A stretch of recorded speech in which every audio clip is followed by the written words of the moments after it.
नमस्कार दोस्तों, MGCI के यूट्यूब चैनल में मैं अरविंद शर्मा एक बार फिर आपका स्वागत करता हूं।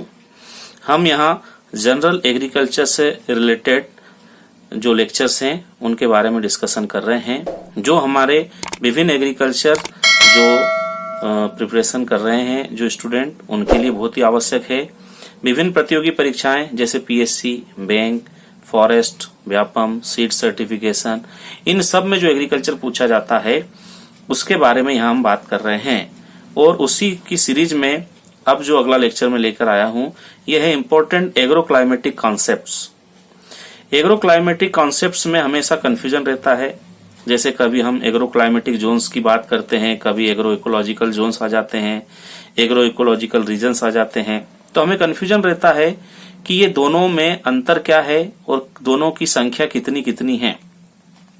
तो इसको आगे पढ़ने से पहले यहाँ पर एक क्वेश्चन लिखा हुआ है, according to planning commission India has been divided into blanks agro climatic zones. मतलब योजना आयोग के अनुसार भारत जो है उसे कितने एग्रो क्लाइमेटिक जोन्स में बांटा गया है, तो इसको हम अभी समझेंगे। उससे पहले हम यहाँ पर सबसे पहले देखते हैं एग्रो क्लाइमेटिक रीजनल प्लानिंग ये कब से शुरू हुआ, ये क्षेत्रीय जो इसकी प्लानिंग हुई, योजना हुई, वो कब शुरू हुई।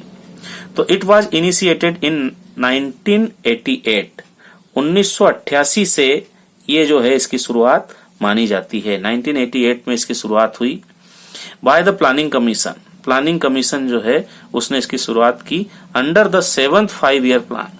7वां जो 5 वर्षीय योजना थी उसके अंतर्गत इसे शुरू किया गया।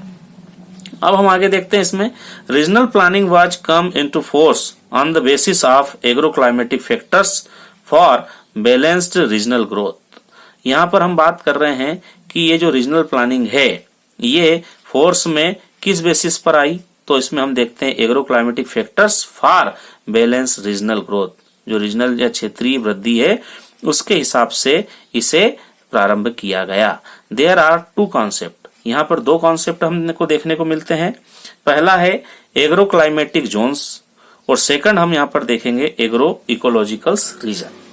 तो सबसे पहले हम बात करते हैं एग्रो क्लाइमेटिक जोन्स। तो agro climatic zones are classified on the basis of criteria of homogeneity in agro characteristics such as rainfall, temperature, soil, topography, water resources and cropping system. मतलब यहाँ समानता देखी जाती है, रेनफॉल, टेम्परेचर, सॉइल जो है मृदा है, तापक्रम है, वर्षा है, टोपोग्राफी जो है, वाटर रिसोर्सेज जल जो सोर्स हैं, और वहां का जो सस्य योजना या ऐसा कहें कि सस्यक्रम किस प्रकार का है, इनकी समानता के आधार पर एग्रो क्लाइमेटिक जोन्स बनाए गए हैं। अब हम देखते हैं according to planning commission India has 15 agro climatic zones. Planning commission के अनुसार 15 जो है एग्रो क्लाइमेटिक जोन्स में भारत को बांटा गया है। According to NARP and ICR India has 127 agro climatic zones. यहाँ पर हम बोल रहे हैं नेशनल एग्रीकल्चर रिसर्च प्रोजेक्ट या ICR ने 127 में एग्रो क्लाइमेटिक जोन्स में बांटा गया।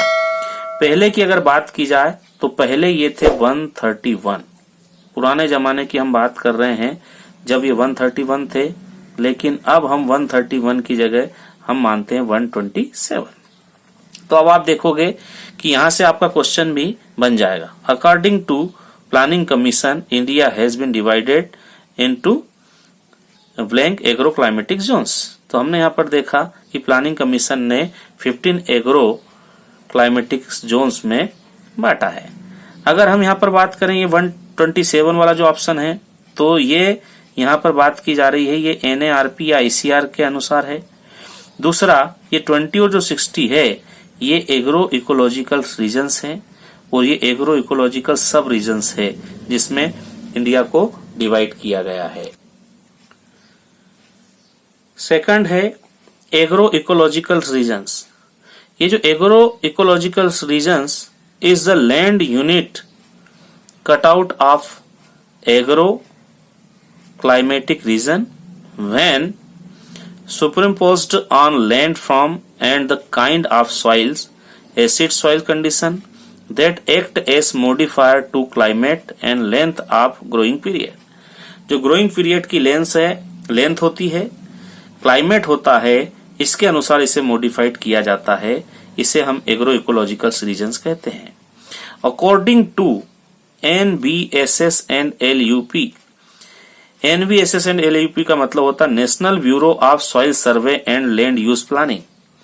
इसके अनुसार हम देखते हैं कि इसने land use planning India has 20 agro ecological region. इसने 20 एग्रो इकोलॉजिकल रीजन में बांटा है, जबकि डिवाइडेड इनटू 60 सब जोन्स. जो अभी मैंने बात की थी आपको पिछले उस क्वेश्चन में बताया था कि सब जोन 60 हैं और 20 एग्रो इकोलॉजिकल रीजन्स हैं. अब यहाँ पर एक क्वेश्चन भी लिखा हुआ है. According to NBSS and LUP, national bureau of soil survey and land use planning, India has divided into blank दिया है एग्रो इकोलॉजिकल रीजन. तो अभी हमने देखा एग्रो इकोलॉजिकल रीजन जो है वो 20 है, 20 में बांटा गया है. और ये 60 जो है इसे हमने कहा कि ये सब जोन्स है, ये सब जोन्स माने जाते हैं. और 15 हमने देखा कि ये एग्रो क्लाइमेटिक जोन्स हैं जो कि प्लानिंग कमीशन ने दिए थे. और ये 127 जो है ये भी एग्रो क्लाइमेटिक जोन्स हैं, लेकिन ये दिए थे ICR के अनुसार. अब हम यहाँ पर land utilization pattern of India, India के अंदर लैंड यूटिलाइजेशन का पैटर्न मतलब कौन सी चीजों को कितना क्षेत्र है, इसकी हम यहाँ पर बात करते हैं. तो यहाँ पर दिया है total geographical area is 328 million hectare. Net area reported जो है ये 307.47 million hectare. Area under forest ये है 65.9 मिलियन हेक्टेयर. फिर है area under non agriculture use are barren and uncultivated waste, ये है 100.45 मिलियन हेक्टेयर. फिर है नेट एरिया सोन, ये है 141.12 मिलियन हेक्टेयर. ग्रॉस एरिया सोन ये है 164 million hectare. Net area irrigated ये है 31.2 मिलियन हेक्टेयर. नेक्स्ट है ग्रॉस एरिया इरिगेटेड ये है 80.5 million hectare. Total geographical area मतलब कुल भौगोलिक क्षेत्रफल है ये 328 मिलियन हेक्टेयर है. नेट एरिया रिपोर्टेड मतलब 328 मिलियन हेक्टेयर में पूरा क्षेत्र ऐसा नहीं है जिसका सर्वे आदि किया जा सके, जिसकी जानकारी हमें हो. तो हम बोलते हैं कि जितने क्षेत्रफल की हमें पूर्णतः जानकारी है वो नेट एरिया रिपोर्टेड कहलाता है. ये है 307.47 million hectare. Area under forest one क्षेत्र में जो क्षेत्रफल है वो है 65.9 million hectare. Area under non agriculture मतलब यहाँ पर कृषि का उपयोग नहीं हो रहा है, इसके अलावा पड़ती या बंजर इसे कहा जाएगा. अनकल्टिवेटेड वेस्ट जो होता है ये 100.45 मिलियन हेक्टेयर है. नेट एरिया सोन मतलब जितना क्षेत्रफल कुल बोया जाता है एक बार में वो है 141.12 मिलियन हेक्टेयर. जबकि एक से अधिक बार जो क्षेत्रफल बोया जाता है और एक बार में बोया गया क्षेत्रफल है, दोनों को जोड़ देंगे तो ये बन जाएगा ग्रॉस एरिया सोन और ये होगा 164 मिलियन हेक्टेयर. उसी तरह से नेट एरिया इरिगेटेड एक बार में सिंचित क्षेत्रफल हमारे यहाँ है 31.20 मिलियन हेक्टेयर. एक बार और दूसरी बार या तीसरी बार सबको मिलाकर जो एरिया होगा वो ग्रॉस इरिगेटेड कहलाएगा. ये है 80.5 मिलियन हेक्टेयर. तो ये जो लैंड यूटिलाइजेशन पैटर्न में हमने ये वर्ड देखे, इनका और डिटेल हम अगले लेक्चर में देखने वाले हैं, इसलिए आप हमारा अगला लेक्चर जरूर देखें. तो इनको मैं विस्तार से आपको वहां पर बताऊंगा. तो ये जानकारी बहुत ही महत्वपूर्ण आपने देखी होगी. ये आपकी अलग अलग परीक्षा में बहुत ही काम में आने वाली जानकारी है. अगर आपको ये लेक्चर पसंद आया हो आप इसे लाइक कर दें और आगे ऐसे वीडियो मिलते रहें, इसलिए आप हमारे चैनल को सब्सक्राइब कर दें. धन्यवाद दोस्तों.